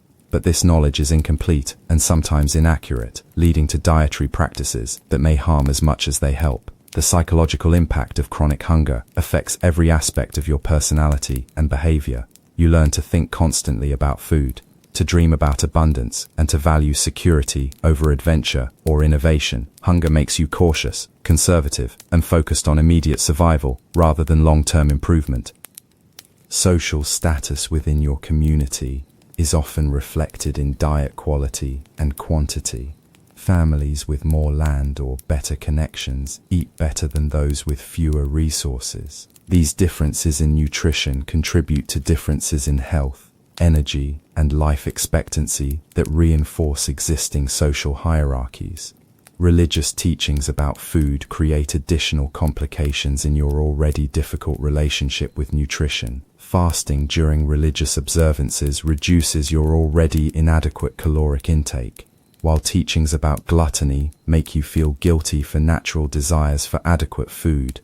The Church's control over feast and fast days adds another authority governing your access to nutrition. Work consumes your life so completely that the concept of leisure becomes meaningless. From the moment you wake before dawn until you collapse exhausted on your straw pallet after dark, every hour is filled with labor that serves either your survival or your lord profit. There is no weekend, no vacation, no retirement. There is only work until death claims you or injury makes you useless. Your working day begins while darkness still covers the village. When the church bells ring out the call to lords, you rise from whatever warm spot you found during the night, dress quickly in clothes that may not have been removed for days, and stumble outside to begin the tasks that cannot wait for full daylight. Animals must be fed and watered, fires must be rekindled, and tools must be gathered for the day's labor. Field work varies with the seasons but never ceases entirely. During planting season, you work the heavy plow that breaks the soil for seeding, guiding oxen through furrows while fighting the plow's tendency to veer or stick when it encounters rocks or roots. The work requires constant attention and physical strength, as a moment's inattention can result in crooked furrows, injured animals, or damaged equipment. Cultivation involves endless hours of back-breaking labor, performed with hand tools that have barely evolved since ancient times. You weed crops with short-handled hoes that require constant bending, your spine protesting with every stroke. You thin overcrowded plants by hand, making decisions about which seedlings to preserve and which to sacrifice. You build and repair fences that protect crops from wandering animals, using materials scrounged from whatever sources are available. Harvesting brings the most intensive labor of the entire year, when every available person works from dawn to dusk to gather crops before weather destroys them. You swing a sickle thousands of times each day, cutting grain stalks close to the ground in a motion that sends shocks of pain through your arms and shoulders. Your hands develop blisters that break and bleed, then form calluses that crack and split in the dry air. Threshing requires you to beat harvested grain with wooden flails, separating kernels from stalks in clouds of dust that fill your lungs and coat your throat. The rhythmic pounding continues for hours, creating a monotonous percussion that becomes the soundtrack of autumn. You learn to work through the burning in your chest and the ache in your arms because stopping means less food for your family's winter survival. Animal care demands constant vigilance and physical labor. You lead cattle and horses to pasture before dawn, watching them throughout the day to ensure they don't stray onto neighboring land or fall victim to predators. You clean stalls by hand, removing tons of manure with primitive tools and spreading it on fields to maintain soil fertility. You carry water to animals during drought and hay during winter, often walking miles each day with heavy loads. Maintenance work never ends because everything in your world is constantly breaking down. You repair tools with whatever materials are available, often using wood and leather to fix metal implements that should be repaired by skilled craftsmen. You patch holes in roofs, walls, and fences, knowing that your repairs are temporary but essential for survival. You dig and clean drainage ditches that prevent fields from flooding during heavy rains. Domestic labor fills every moment not occupied by field work or animal care. You help your mother or wife with cooking, cleaning, spinning, weaving, and the countless other tasks required to maintain a household. Water must be carried from wells or streams, often long distances over difficult terrain. Firewood must be gathered, chopped, and stacked in quantities sufficient to last through winter months. Craft work provides essential items that your family cannot afford to purchase. You learn to make tools from wood and metal scraps, to weave baskets from plant fibers, and to create clothing from wool that you have spun yourself. These skills develop slowly through observation and practice, with mistakes often resulting in wasted materials that your family can ill afford to lose. Your work for the Lord takes precedence over your family's needs, a constant reminder of your servile status. 3 days each week belong entirely to Him, during which you labor on His domain lands without compensation beyond the theoretical protection and the right to work your own small plot. During planting and harvest seasons, your obligations to the Lord may expand to consume most of your waking hours. The Lord's work is often more demanding than your own, because it involves larger scale operations and more valuable crops. You may be required to operate complex equipment, to work with expensive animals, or to handle crops destined for profitable markets rather than subsistence consumption. Mistakes in the Lord's work carry greater consequences than errors in your own farming, making these labor obligations sources of constant stress. Seasonal variations in work create cycles of exhaustion and relative rest that shape your entire existence. Summer brings 16-hour workdays that push your physical endurance to its limits, while winter offers longer periods of relative inactivity that allow your body to recover but also expose you to cold and hunger. You learn to pace yourself through these cycles, conserving energy when possible, and pushing beyond normal limits when survival demands it. You labor in fields during rainstorms that turn soil to treacherous mud, risking injury from slips and falls. You work under summer sun that causes heat exhaustion and dehydration. With no shade available and limited access to water, you continue outdoor tasks during winter cold that numbs your hands and makes handling tools nearly impossible. Injuries from work are common and often permanently disabling. Cuts from sharp tools, broken bones from falls, and chronic pain from repetitive motion accumulate over years of hard labor. Medical treatment is usually limited to folk remedies and prayer, meaning that serious injuries often result in permanent disability or death. Learning to work while injured becomes a survival skill, as stopping work means stopping income. The tools you use are primitive and often inadequate for the tasks they must perform. Wooden plows break when they encounter rocks, metal tools develop chips and cracks that make them dangerous to use, and handles wear smooth or break entirely during critical work periods. Maintaining and repairing tools becomes almost as time-consuming as using them, and the constant threat of equipment failure adds stress to already difficult work. Working relationships with other villagers are essential for survival, but often complicated by competition and resentment. Families must cooperate to accomplish tasks that require multiple workers, but they also compete for access to the best land, tools, and opportunities. Learning to navigate these relationships requires diplomatic skills that seem incompatible with the honest physical labor that dominates your life. Your work has no intrinsic meaning beyond survival. You do not build lasting monuments or create beautiful objects or contribute to human knowledge. Your labor produces food that is consumed, repairs things that will break again, and maintains systems that serve other people's interests. Finding motivation for this work requires mental strategies that focus on family welfare rather than personal satisfaction. The division of labor along gender lines creates additional complications in work organization. Men typically handle heavy fieldwork and animal care, while women manage domestic tasks and food production. But these divisions break down during critical periods when survival requires every available hand regardless of gender or age. Learning to work effectively across traditional boundaries becomes necessary for family survival. Child labor begins early and intensifies gradually as children develop the strength and skills to contribute meaningfully to family survival. You watch younger siblings transition from simple tasks like bird scaring to more demanding work like plowing and harvesting, knowing that their childhood is ending just as yours did. The necessity of child labor prevents education and development that might improve their future prospects. The rhythm of work is dictated by natural forces rather than human convenience. You plant when soil conditions are right, harvest when crops are ready, and perform maintenance tasks when weather permits. This submission to natural timing creates a different relationship with time than modern people experience, one that emphasizes patience and adaptation rather than control and scheduling. Innovations in work methods develop slowly and face resistance from conservative communities that view change as dangerous. New techniques for planting, harvesting, or animal care must prove themselves over multiple seasons before gaining acceptance. Even beneficial innovations may be rejected if they require investments that families cannot afford or skills that workers cannot master. The social aspects of work provide some relief from its physical demands. Communal labor projects like barn raising or harvesting create opportunities for conversation, cooperation, and mutual support. These social connections make the work more bearable while building relationships that provide security during times of crisis. Work never truly ends, even during rest periods. You spend winter evenings repairing tools, planning next year's crops, and maintaining equipment that will be essential for spring planting. Rest is defined not as the absence of labor, but as the performance of less physically demanding tasks that still contribute to family survival. Your work contributes to a larger economic system that benefits others more than yourself. The surplus you produce through your labor supports the Lord's household, the church's operations, and the broader feudal hierarchy that keeps you in servitude.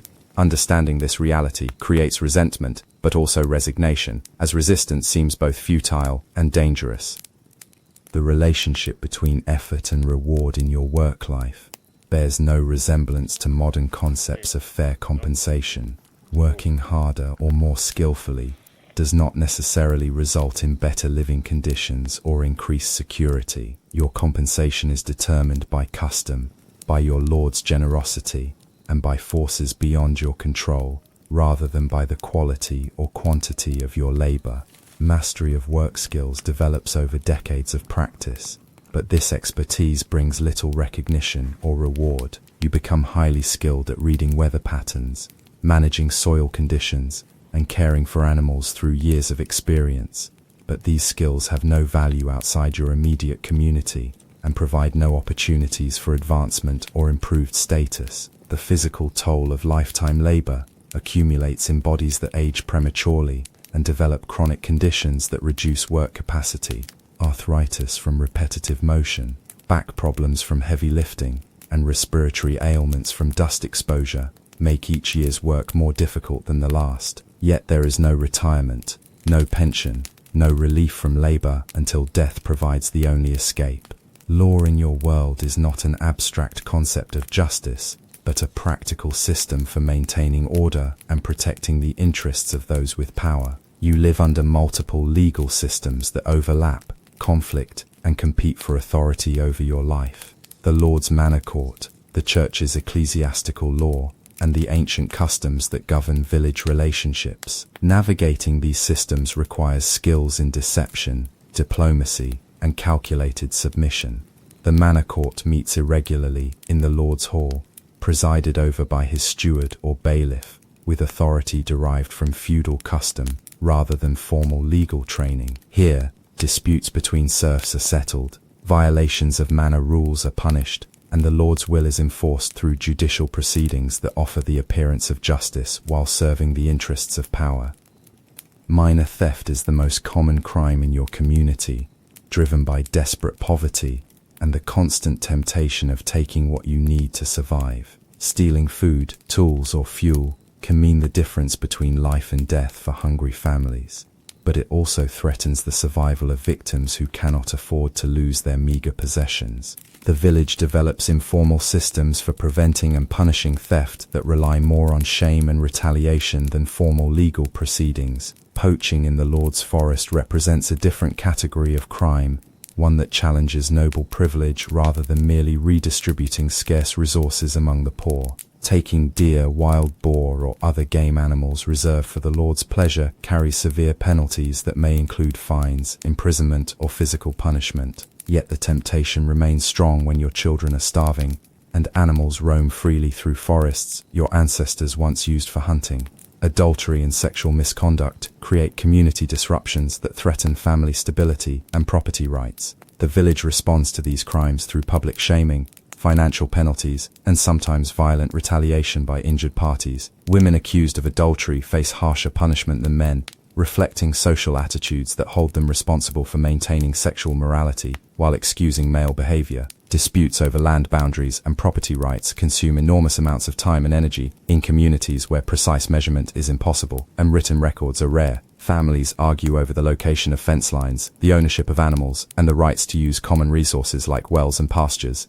These disputes often escalate into feuds that divide communities and create lasting enmities. Assault and battery occur regularly in a society where physical violence is an accepted method of resolving conflicts.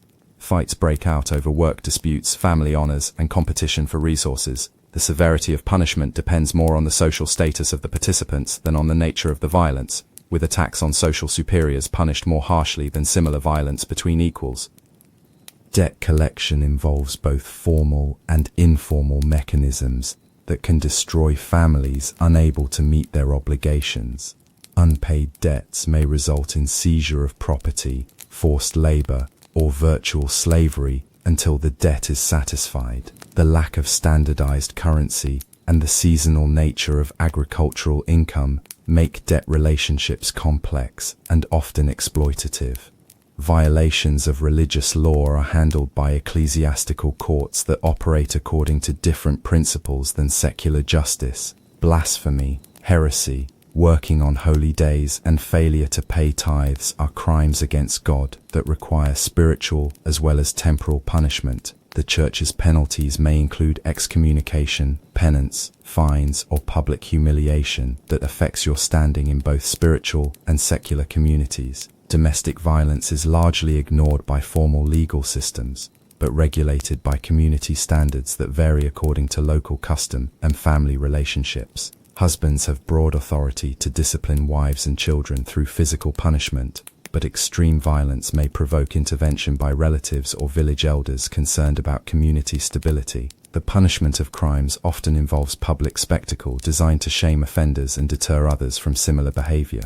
Criminals may be placed in stocks in the village square, forced to wear symbols of their crimes, or subjected to public beatings that humiliate them before their neighbors. These punishments serve social functions beyond simple retribution, reinforcing community values and power relationships. Trial procedures bear little resemblance to modern concepts of due process or fair hearings. Evidence consists mainly of witness testimony and character references, with little investigation of facts or consideration of circumstances. The accused have few rights and no access to legal representation, making conviction largely dependent on their social status and relationship with authorities. Judges in manor courts are appointed by the Lord and serve his interests rather than abstract principles of justice. Their decisions reflect political considerations, personal relationships, and economic factors that may have little connection to the facts of cases. Corruption is common and expected, with favorable verdicts available to those who can afford appropriate bribes or have sufficient influence.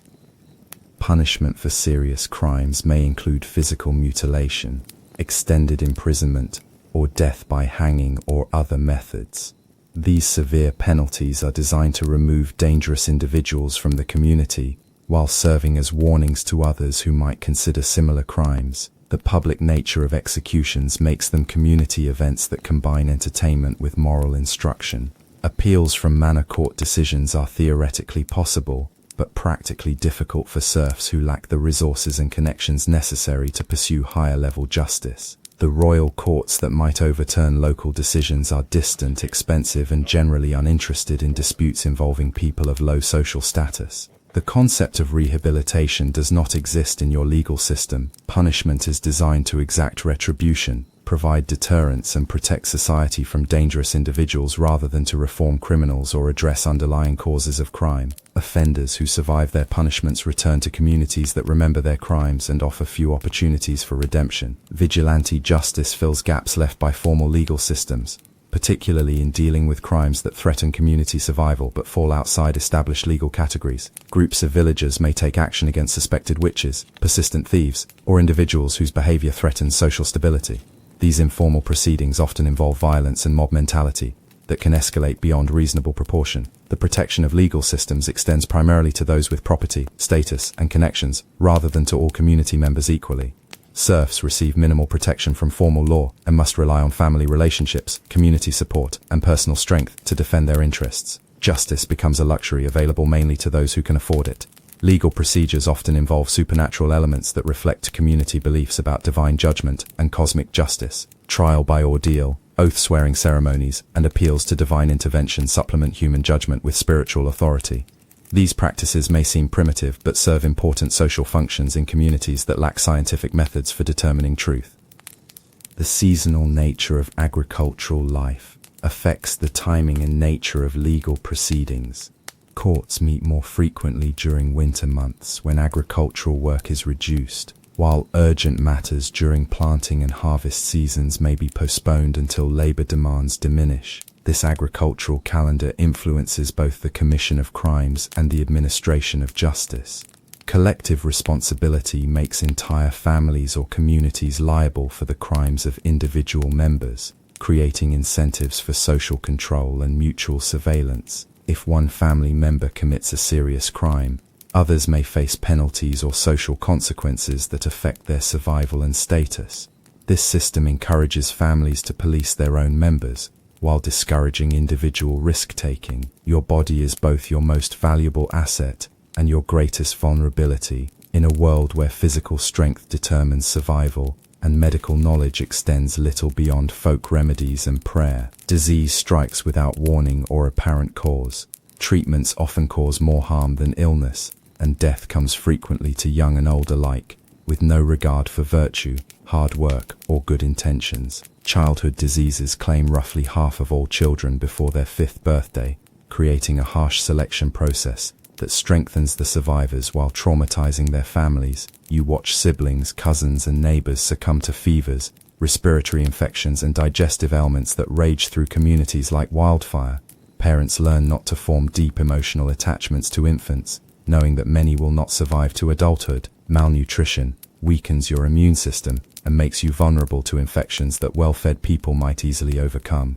Chronic hunger stunts growth, delays development, and creates lifelong health problems that reduce your work capacity and life expectancy. You learn to function while constantly undernourished, but your body pays the price through increased susceptibility to disease and reduced ability to recover from illness or injury.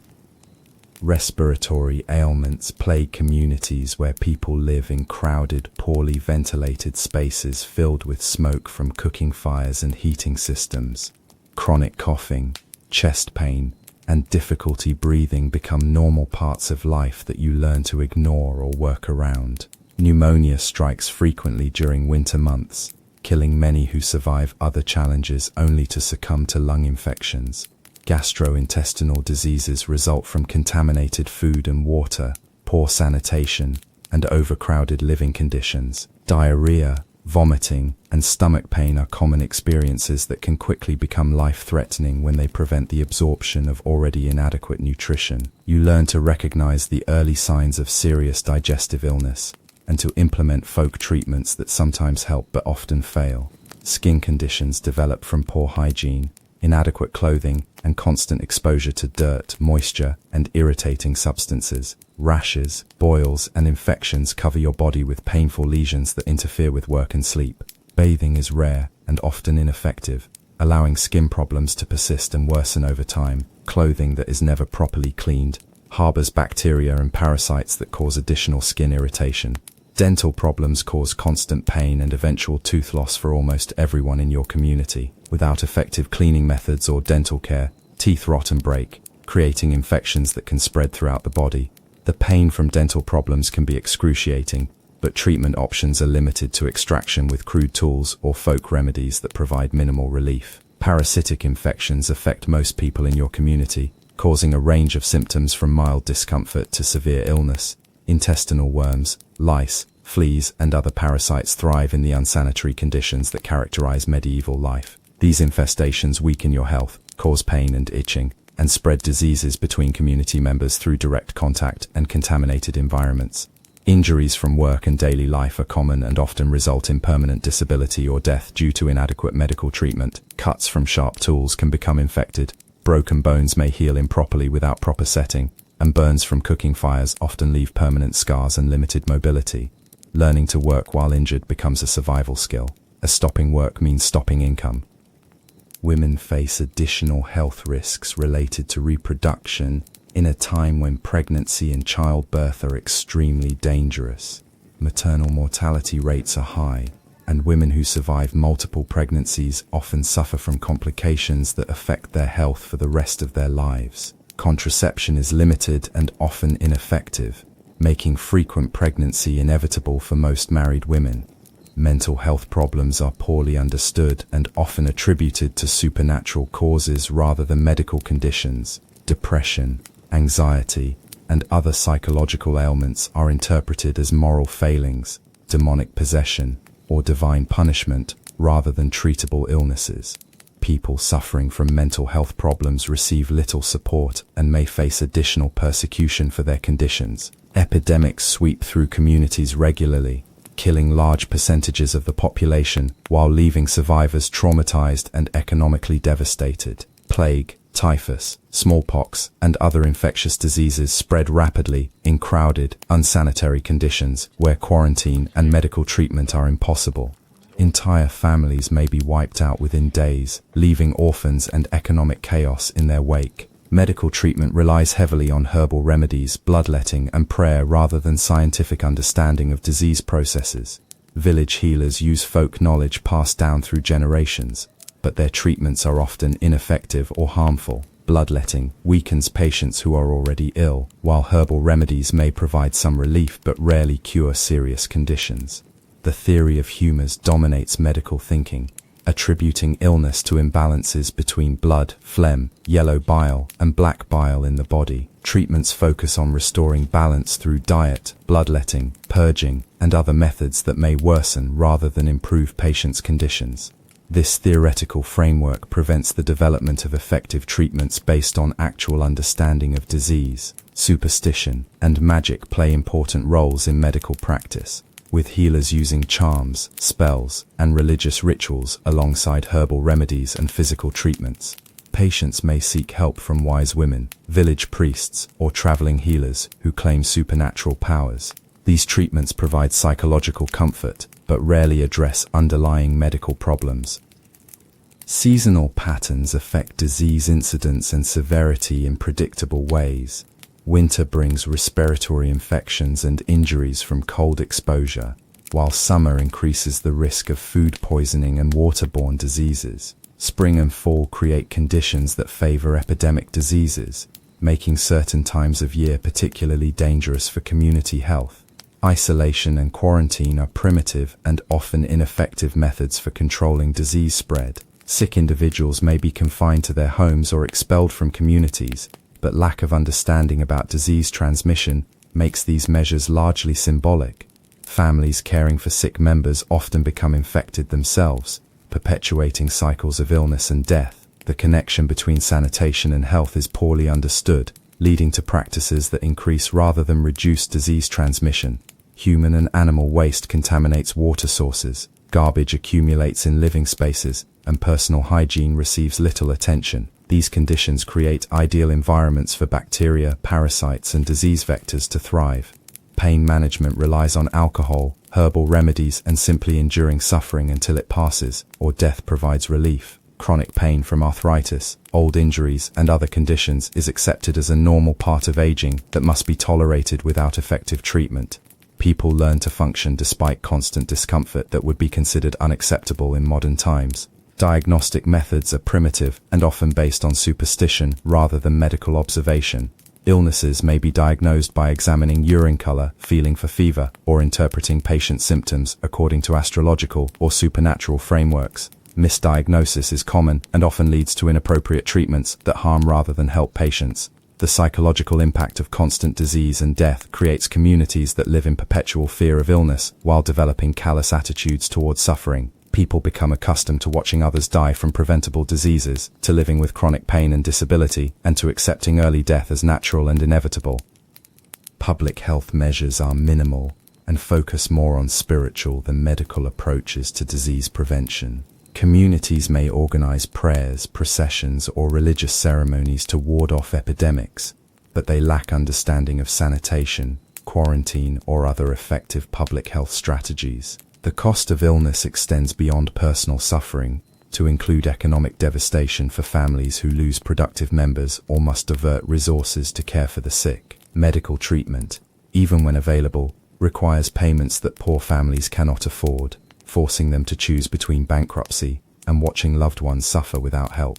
Death is not a distant prospect to be contemplated in old age, but an immediate possibility that shapes every decision and relationship in your harsh medieval world. You live surrounded by reminders of mortality, the graves of children who never reached adulthood, the empty spaces left by neighbors who succumb to disease or accident, the knowledge that your own survival depends on factors largely beyond your control. Infant mortality creates a particular kind of grief that parents learn to manage through emotional distance and religious faith. You watch your mother bury several babies, observing her pain while understanding that forming deep attachments to infants is a luxury families cannot afford. Names may not be given to children until they survive their first dangerous months, and families often have additional children quickly to replace those who have died. Sudden death from accident or acute illness strikes without warning, reminding everyone that survival is never guaranteed. A healthy person working in the fields one morning may be dead by evening from injuries sustained in a fall or attack by an animal. Communities learn to accept these losses as part of life while grieving for the economic and emotional disruption they cause. Chronic illness creates prolonged dying processes that drain family resources while providing time for preparation and farewell. You watch relatives waste away from consumption, cancer, or other wasting diseases, learning to care for the dying while managing your own fear of similar fate. The burden of caring for chronically ill family members falls primarily on women, who must balance these duties with their other survival responsibilities. Violent death from crime, conflict, or punishment serves as a constant reminder of the fragility of life and the importance of maintaining social order. Public executions draw crowds who come to witness justice while contemplating their own mortality. Murders and assaults shock communities, but also reinforce the need for vigilance and cooperation in dangerous times. The dying process itself is managed according to religious beliefs and community customs that emphasize spiritual preparation over physical comfort. Families gather around deathbeds to pray, confess sins, and prepare souls for judgment, rather than focusing on pain relief or medical intervention. Last rites administered by the priest provide comfort and legitimacy to the dying process. Burial practices reflect both religious requirements and practical limitations in communities with limited resources and frozen ground during winter months. Graves are dug by family members and neighbors, bodies are wrapped in simple shrouds, and burial sites are marked with wooden crosses that weather away quickly. Churchyard space is limited, leading to the reuse of graves and the displacement of older remains. Mourning periods are brief and practical, as surviving family members cannot afford extended grief when daily survival requires immediate attention. Widows and orphans must quickly adapt to new circumstances, often remarrying or finding new living arrangements within weeks of their losses. Extended mourning is a luxury reserved for families with sufficient resources to afford non-productive time. Inheritance practices determine how property and obligations pass to surviving family members, often creating conflicts and legal disputes that divide communities. Land holdings, tools, animals, and debts must be distributed according to custom and law, but these distributions may not reflect practical considerations about who can best manage inherited responsibilities. The memory of the dead is preserved through oral tradition rather than written records, with families sharing stories and maintaining connections to ancestors through storytelling and commemoration. Graves may be unmarked or marked with temporary materials, but the memory of the deceased lives on through family narratives that pass moral lessons and practical wisdom to succeeding generations. Seasonal patterns affect death rates in predictable ways, with winter claiming many victims through cold, hunger, and disease, while summer brings deaths from work accidents and epidemic illnesses. Families learn to anticipate these seasonal mortality patterns, while hoping their own members will survive another year. Children learn about death through direct observation and participation in community mourning rituals. They help prepare bodies for burial, attend funerals, and listen to adult conversations about mortality, while developing their own understanding of life's fragility. This early exposure to death creates psychological resilience, but also contributes to the fatalistic attitudes that characterize medieval life. The economic impact of death extends beyond the immediate loss of productive capacity to include the costs of burial, mourning rituals, and reorganization of family responsibilities. Families may go into debt to provide proper funerals for deceased members, while the loss of primary workers can threaten the survival of entire households. Supernatural beliefs about death and afterlife provide comfort and meaning, while also creating additional anxieties about proper preparation and spiritual worthiness. Fears about divine judgment, purgatory, and eternal punishment influence behavior during life,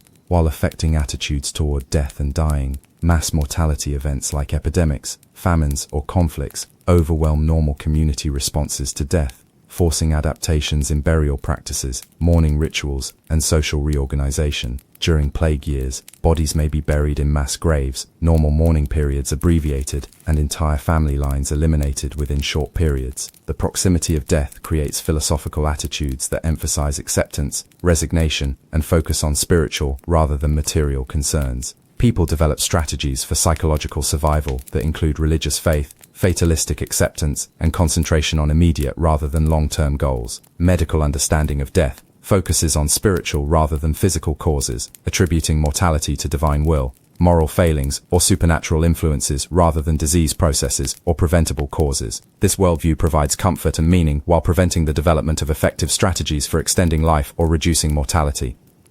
Preparation for death includes practical arrangements like making wills, confessing sins, and organizing family affairs, as well as spiritual preparation through prayer, penance, and religious observance. People learn to live in constant readiness for death while continuing to work towards survival and family welfare. The democratizing effect of mortality creates awareness that death comes to all regardless of social status, wealth, or personal virtue. This understanding can provide comfort to the oppressed while also creating solidarity among people who share common vulnerability to forces beyond their control. Cultural attitudes toward death emphasize acceptance and resignation rather than resistance or medical intervention, creating approaches to mortality that differ dramatically from modern perspectives. Death is seen as natural, inevitable, and potentially merciful, rather than as an enemy to be fought with every available resource. As you reach the middle years of your life, if you are fortunate enough to survive childhood diseases, work accidents, and the countless other dangers that claim most of your generation, you begin to understand the full scope of your imprisonment in a system that offers no escape and no hope of improvement.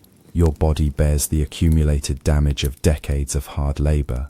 Your spirit has been ground down by constant struggle, and your future holds only more of the same until death provides the only release. Your children are growing into the same life you have lived, learning the same skills, accepting the same limitations, and preparing for the same endless cycle of labor and submission. You watch them develop the calloused hands and bent backs that mark people of your class, knowing that all your efforts to protect and nurture them have only prepared them for lives identical to your own. The village around you has changed little during your lifetime, with the same hovels housing new generations of the same families, the same fields worked by sons and daughters of previous workers, and the same lord extracting the same tribute from the same bound population. Progress, as a concept, does not exist in your world. Change is feared rather than welcomed. Innovation is suspect, and tradition provides the only guidance for navigating an unchanging existence. Your own parents, if they lived long enough, have passed on, leaving you as the senior generation responsible for maintaining family survival and passing on accumulated wisdom to the next generation. Their deaths were probably unremarkable, gradual declines from the accumulated effects of hard living, final illnesses that could not be treated effectively, or sudden departures from accidents or acute diseases. The Lord's manor has probably passed to a new generation as well, but the change in ownership brings no improvement in your circumstances. The new Lord extracts the same tributes, demands the same labor, and maintains the same rigid hierarchy that keeps you and your family in perpetual servitude. You may hope briefly that a new Lord will be more generous or just than his predecessor, but experience teaches you that the system shapes behavior more than individual character. The Church continues to provide the only available framework for understanding suffering and finding meaning in hardship, but its promises of future rewards seem increasingly distant and theoretical compared to the immediate reality of daily struggle. You continue to attend Mass, pay tithes, and observe religious festivals not from renewed faith, but from habit, social necessity, and the absence of alternatives. Your body shows the accumulated effects of a lifetime of inadequate nutrition, dangerous work, and exposure to disease and injury. Arthritis makes every movement painful, old injuries cause chronic discomfort, and respiratory problems make breathing difficult. Yet you continue to work because stopping means starvation for your family and loss of the small security that agricultural labor provides. Marriage has become a practical partnership focused on survival rather than a source of emotional satisfaction or personal growth. You and your spouse have learned to work together effectively, to share resources and responsibilities, and to support each other through crises, but romance and passion are luxuries that your harsh life cannot accommodate. The seasonal cycles that have governed your entire life continue their relentless progression, bringing the same challenges, the same labors, and the same fears year after year. Spring still brings hope for good crops, summer still demands exhausting work, autumn still requires frantic preparation for winter, and winter still threatens starvation and death for those who have not prepared adequately.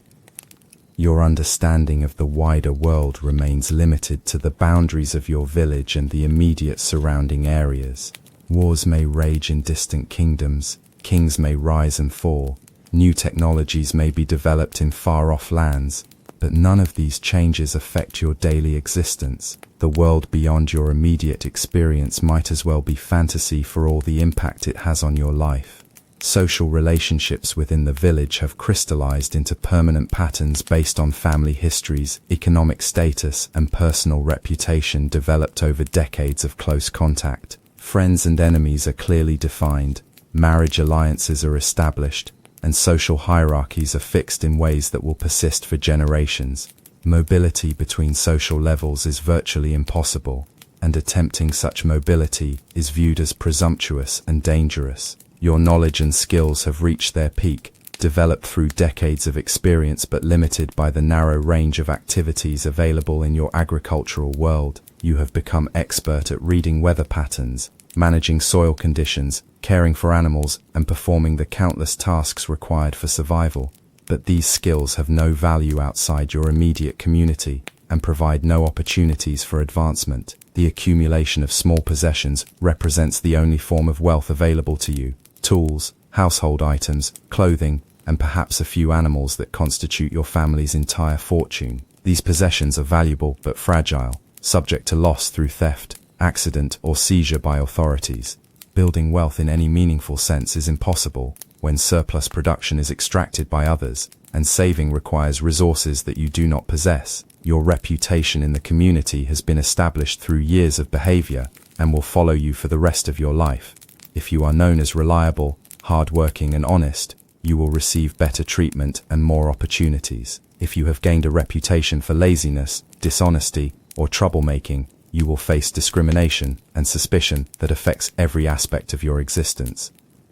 The political structure that governs your life has proven to be as permanent and unchanging as the landscape itself. The feudal system that binds you to the land and subordinates you to the Lord appears to be natural and eternal, sanctioned by God and enforced by custom so ancient that challenging it seems not just dangerous but incomprehensible. As you contemplate the years remaining to you, probably not many given the harsh conditions of your existence, you face the reality that your life will end much as it began, in poverty, obscurity, and servitude.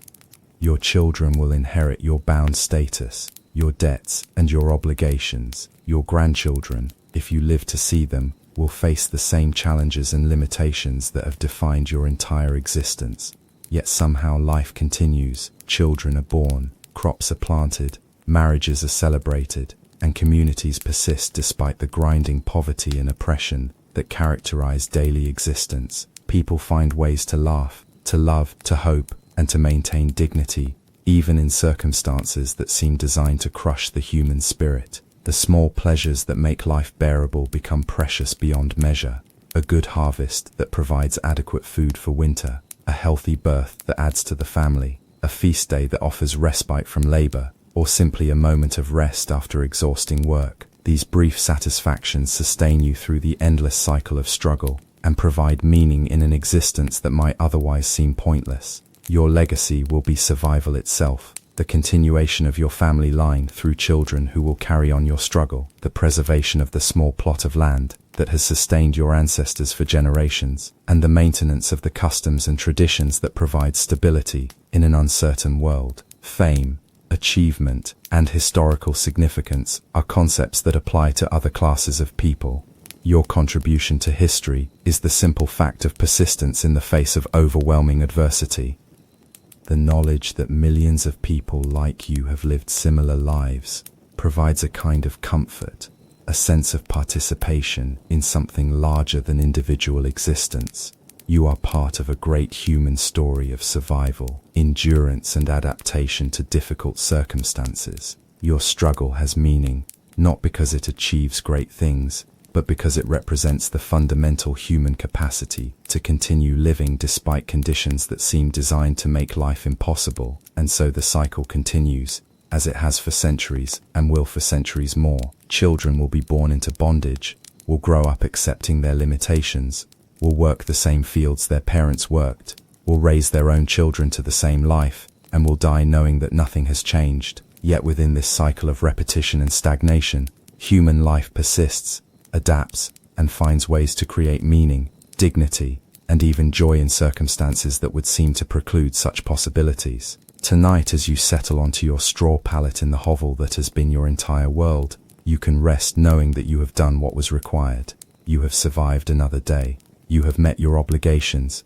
You have contributed to the persistence of your family and community. Tomorrow will bring the same challenges, the same labors, and the same small satisfactions that have defined every day of your life. This is what it means to be a medieval serf. To live without freedom, without choice, without hope of change, yet somehow to find in that constrained existence something worth preserving and passing on to future generations who will face the same struggles with the same quiet courage that has sustained human life through the darkest periods of history.